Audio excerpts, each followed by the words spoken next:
Good morning sixth class. मैं आपको वैसे तो साइंस का फुल सिलेबस करवा चुकी हूँ, बुक पार्ट भी करवा चुकी हूँ, क्वेश्चन आंसर्स भी करवा चुकी हूँ। अब बेटा 4th चैप्टर मैंने आपको रीड करवा दिया था, अब 5th चैप्टर मैं आपको रीड करवा रही हूँ। 5th चैप्टर है separation of substances. We use number of materials daily such like milk, sugar, water, salt, pulses, grain, fruits and vegetables. हम कहते हैं डेली बहुत सारी चीज़ें यूज़ करते हैं, जैसे दूध हो गया, पानी हो गया, चीनी हो गई, नमक हो गया, दालें, दाने और फल और सब्जियां। Some of the substances are pure substances. कुछ सब्सटेंस कहते प्योर होते हैं। They are made up of one kind of molecule. वो सिर्फ एक ही टाइप के जो प्योर सब्सटेंसेस होते हैं वो एक ही तरह के मॉलिक्यूल से मिलके बने होते हैं। Very few pure substances are found in nature. बहुत कम प्योर सब्सटेंसेस नेचर में मिलते हैं। Most of the things we use in our daily lifes are mixture. ज़्यादातर जो हम चीज़ें कहते हैं डेली लाइफ में यूज़ करते हैं वो क्या होते हैं? मिक्सचर होते हैं। A mixture is a combination of two or more particles of two or more substances that mix together without any chemical reaction taking place. A mixture क्या है? combination है दो से ज़्यादा particles का, जिसमें दो या दो से ज़्यादा सब्सटेंस मिक्स होते हैं विदाउट एनी केमिकल रिएक्शन। उनमें कोई आपस में रासायनिक क्रिया नहीं होती है। Example of mixture are cold coffee. आप पीते हो, घर में मिल्क पीते हो आप, शुगर पी, mixture of milk and sugar and coffee. Air is a mixture of several gases. बहुत सारी गैसेज का मिक्सचर है air. Milk is a mixture of fats, proteins, water, vitamin and minerals. Lemonade is a mixture of, जो आप नींबू पानी पीते हैं वो पानी का मिक्सचर होता है, चीनी का मिक्सचर होता है और नींबू के रस और सॉल्ट का मिक्सचर होता है। Separation of substances. Separation means removing one thing from the other. Separation क्या है? एक को दूसरे में से अलग करना। Sometime we need of separate the components of a mixture. कई बार कहते हैं हमें इन कंपोनेंट को अलग करने की ज़रूरत पड़ती है। We strain tea to remove tea leaves from the strainer. हम चाय पौनी का इस्तेमाल करते हैं ताकि चाय पत्ती को अलग कर सके चाय में से। We chunk milk separate water. We remove cream from milk to make the healthier for adult. हम उसमें से मलाई को अलग कर देते हैं ताकि वो एडल्ट के लिए हेल्दी हो जाए, नहीं तो बहुत सारे फैट डिपॉजिट हो जाएंगे। You must have often removed green chillies और करीज पत्ता व्हेन सर्व्ड विद पोहा और उपमा। आप लोग ग्रीन चिली और कड़ी पत्ता को अलग कर देते हैं जब आप पोहा या उपमा बनाते हैं। वी सेपरेट आउट वेजिटेबल्स और fruits from a bucket by simply picking out one kind of placing them in a separate container. हम फलों को अलग अलग करते हैं ताकि हम उसे सेपरेट कंटेनर में रख सकें। Separating a big item is easy but if we have separate salt from water और mud from water can you remove by picking? Impossible. अगर कहते हैं हमने सॉल्ट को कीचड़ में से पानी में से कीचड़ को अलग करना है या फिर पानी में डिज़ोल्व नमक को अलग करना है, तो कहते हैं वो थोड़ा सा इम्पॉसिबल है, उसको कैसे अलग करेंगे? Need of separation. सेपरेशन की ज़रूरत क्यों है? टू रिमूव अनडिज़ायरेबल कॉन्स्टिट्यूएंट्स और non useful components. Example removing T leaves from T, removing करी पत्ता फ्रॉम डिशेज़। कहते हैं अनडिज़ायरेबल चीज़ों को अलग करने के लिए सेपरेशन की ज़रूरत पड़ती है। जैसे हमने चाय में से चाय पत्ती को अलग करना है या फिर जो हम खाने की चीज़ें बनाते हैं उसमें से खड़े मसालों को अलग करना है। नेक्स्ट है टू रिमूव हार्मफुल कॉन्स्टिट्यूएंट्स और impurities. Example removing stone from pulses. ठीक है, दालों में से पत्थर अलग करना। Useful components churning milk to butter. ठीक है, दही मक्खन निकालना। Separating petrol and kerosene in crude oil. क्रूड ऑयल में से कैरोसिन और पेट्रोल को अलग करना। To get pure substances we need pure substances for research work.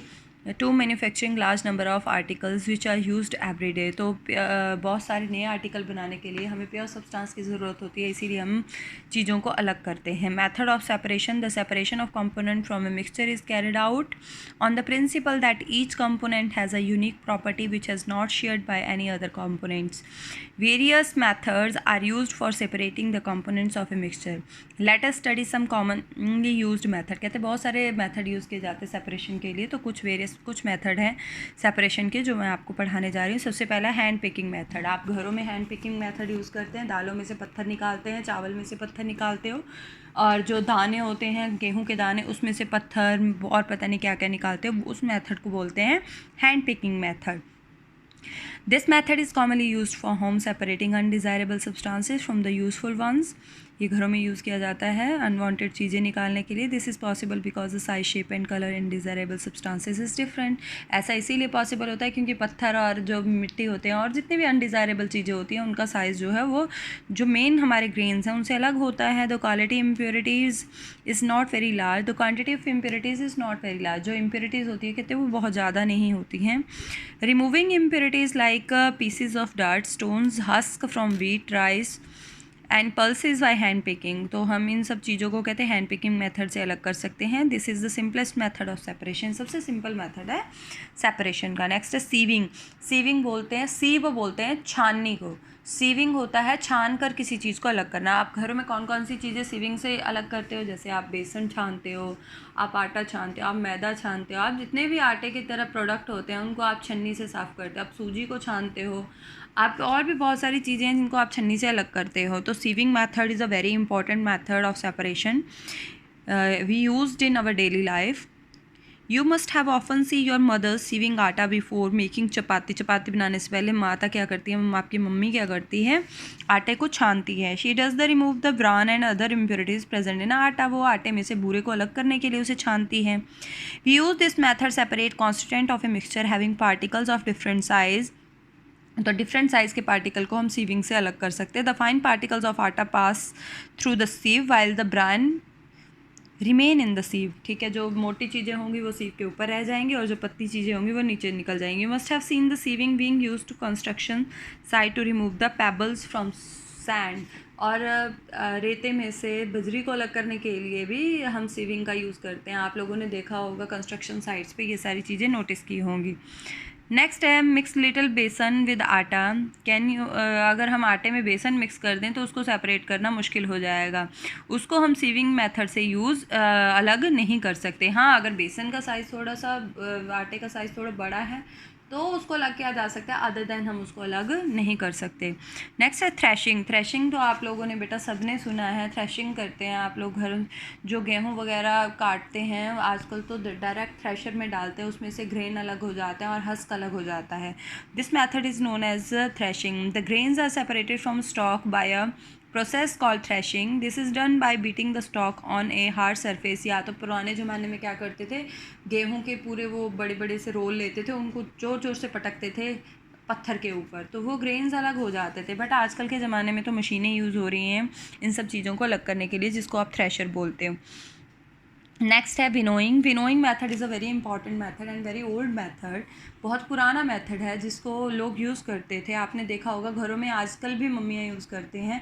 जो गेहूं के दाने होते हैं आगे फ़ैन चला लेते हैं, ऊपर से गेहूं को नीचे फेंकते हैं, तो उसमें से जो हल्के फुल्की इम्प्योरिटीज़ होती है वो दूर जाके गिर जाती है और जो हैवियर चीज़ होती है वो नीचे एक ढेरी लगा लेती है। This is known as winnowing. The next step of threshing removal of grain from husk. अगला काम है कहते ग्रेन में से हस्क को अलग करना, भूसे को अलग करना, पतली चीज़ों को अलग करना। द ग्रेन इज़ हैवियर, तूड़ी को अलग करना। The grain is heavier than husk. This property is used in winnowing. The mixture is allowed to fall from height by standing at a height. The wind blow away the husk. तो कहते हैं हम ऊंचाई पे खड़े हो जाते हैं, ऊपर से नीचे गिराते हैं, उधर से हवा चला देते हैं, जो हल्की चीज़ होती है वो दूर गिरती है और जो हैवी चीज़ होती है वो एक अलग ढेर बना लेती है। इस तरीके से हम विनोइंग से हम बहुत सारी चीज़ों को अलग करते हैं। हम चावल में से हस्क को अलग करते हैं, हम तूड़ी अलग करते हैं गेहूं में से। तो ऐसी बहुत सारी चीज़ें हैं जिसको हम विनोइंग से अलग करते हैं। आप डेली लाइफ में ये सारी चीज़ें देखते हो बेटा। नेक्स्ट है sedimentation and decantation and filtration. ये तीन और मेथड है, sedimentation, decantation and filtration. It is not always possible to separate the component of a mixture by simple methods like hand picking and winnowing. कहते हैं ये ज़रूरी नहीं है कि इसी तरीके से हैंड पिकिंग या विनोइंग से हम सारी चीज़ों को अलग कर सकें। The specially true if the mixture consist of a solid and a liquid. These method are use to separate insoluble solid form liquid sedimentation. तो कहते हैं this method is use to separate insoluble solid from liquid. जैसे पानी में मान लो मिट्टी dissolve होगी, अगर हम पानी को थोड़ी देर के लिए सेटल रहने दें, कांच के गिलास में डाल दें उस मिट्टी वाले पानी को, तो थोड़े टाइम के बाद आप क्या देखोगे, मिट्टी सारी नीचे बैठ जाएगी और ऊपर प्योर वाटर आ जाएगा। This is known as sedimentation. उसके बाद डिकेंटेशन होता है, जो वो पानी ऊपर बैठ के उसको धीरे से अलग करना। आप घरों में ये मेथड यूज़ करते हो बेटा, आप लस्सी बनाते हो, उसको रखते हो, उसके ऊपर पानी अलग हो जाता है और जो थोड़ा थिक मटेरियल होता है वो नीचे बैठ जाता है। आप पानी को ऊपर से रिमूव कर देते हो, लस्सी खट्टी हो तो, अगर लस्सी ठीक हो तो आप रिमूव नहीं करते, फिर से डिज़ोल्व कर देते हो। अगर खट्टी हो तो ऊपर से रिमूव कर देंगे तो वो लस्सी थोड़ी मीठी हो जाती है। This is known as decantation. Next process is filtration. Filtration तो आप घरों में करते हैं, चाय पत्ती आप छानते हो, चाय पानी का यूज़ करते हैं। This is known as filtration. In other method of removing suspended impurities from liquid, filtration process by which the insoluble solid is removed from the liquid, allowing the liquid pass through the filter paper और muslin cloth, या फिर muslin cloth, या फिर आप कोई कपड़ा use करते हैं फिल्ट्रेशन के लिए, या फिर आप क्या यूज़ करते हैं, फिल्टर पेपर यूज़ करते हैं, या फिर छन्नी यूज़ करते हो। वैसे केमिकल्स को, सॉल्ट वगैरह को अलग करने के लिए हम फिल्टर पेपर का यूज़ करते हैं, ठीक है। We must have mother preparing tea at home. What does she do after tea is ready? She pours the tea through a strainer. वो छन्नी में से कहते चाय को डालती है, जिसकी वजह से चाय पत्ती है जो अलग हो जाती है। आप घरों में डेली ये काम करते हो बेटा। We can use a piece of muslin cloth, cotton and filter paper as a filter. Fruit juice and usually filtered through the cloth and remove the seeds and solid particles from the drinking. आप juice वगैरह को muslin cloth या फिर इन सब चीज़ों से अलग करते हो। By using muslin cloth to filter pure ghee, paneer is made from, हाँ पनीर को बनाने के लिए हम मसलिन क्लॉथ का यूज़ करते हैं, ठीक है। Paneer then separated filter from the mixture through a fine cotton cloth through a strainer. We use the filter paper to remove the solid impurities from drinking water. We use a ceramic porous pot and filters. आप आजकल घरों में आरओज़ वगैरह लगाते हो, वो क्या काम करते हैं बेटा? फिल्ट्रेशन का ही काम करते हैं। Next evaporation. हाँ आपने देखा होगा गुजरात साइड, बॉम्बे साइड जो सी वाले इलाके हैं वहाँ पे नमक अलग किया जाता है। नमक कैसे? वो क्यारियाँ बना देते हैं, पानी को बीच में रोक देते हैं, पानी सूखता है, पानी ऊपर भाप बन के उड़ जाता है। भाप बन के उड़ना उसको बोलते हैं evaporation. All the above examples we separate various component which are not soluble in water. Evaporation is used to separate solid dissolved in a liquid. The process of conversion of water into vapor on heating is called evaporation. तो पानी को vapour में convert होना on heating is known as evaporation. Evaporation of water takes place continuously wherever it is present. The method is used on large scale to get salt from sea. ये मैंने आपको बता दिया salt हमें sea से कैसे मिलता है, by the method of evaporation. The same method is used to get salt from sea water. Sea water is allowed to stand on shallow pits. छोटी छोटी क्यारियाँ बना दी जाती है। Water gets heated up by sunlight, slowly changes into water vapours, thus the solid salt is left behind, the salt is further purified. उसके बाद salt को क्या किया जाता है? प्योरीफाई किया जाता है। Separation of a mixture using more than one method. We often is not possible to separate different substances present in a mixture using a single method. एक सिंगल मैथड से हम कहते हैं चीज़ों को अलग नहीं कर सकते। Such case we use more than one method. हम इससे ज़्यादा मैथड्स का क्या करते हैं? यूज़ करते हैं। Next last topic is the solubility. क्या होती है? The solubility of a substance is the amount of substance that dissolve in a given amount of a solvent. किसी भी सॉल्वेंट में किसी सॉल्यूट का डिजॉल्व होना, जैसे पानी में हम नमक को डिजॉल्व कर रहे हैं एट ए गिवन टेम्परेचर पे, उसको क्या बोलते हैं? उसकी सॉल्युबिलिटी। आप कहते हैं एक बीकर लो, keep adding sugar water and still more sugar can be added, dissolve in it to with saturated solution of sugar in water. अगर हम कहते हैं क्या कर रहे हैं, ज़्यादा शुगर डिजॉल्व कर पा रहे हैं, ठीक है, you have saturated solution of a sugar in water, तो आपको पास कौन सा सॉल्यूशन आ जाता है? Saturated solution. ये saturated solution is one in which no more solute can be dissolve, जिसमें हम ज़्यादा सॉल्यूट डिजॉल्व नहीं कर सकते।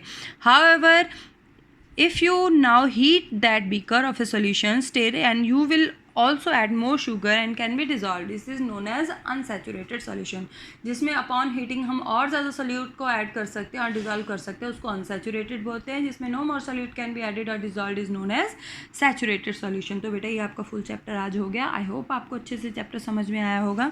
इसके साथ ये देखो यहाँ पे फिलिंग द ब्लैंक्स आप कंप्लीट कर पा रहे हो। Some of the substances we use are pure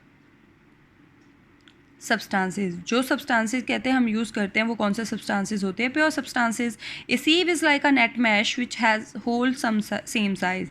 the grain is separated from the stalk by the process of threshing. The grains are heavier than husk. The process out of clear liquid after sedimentation is called decantation। तो आज का chapter यहीं पे complete होता है। I hope जितना मैंने आपको पढ़ाया आप ये वीडियो से अच्छे से उसको समझोगे।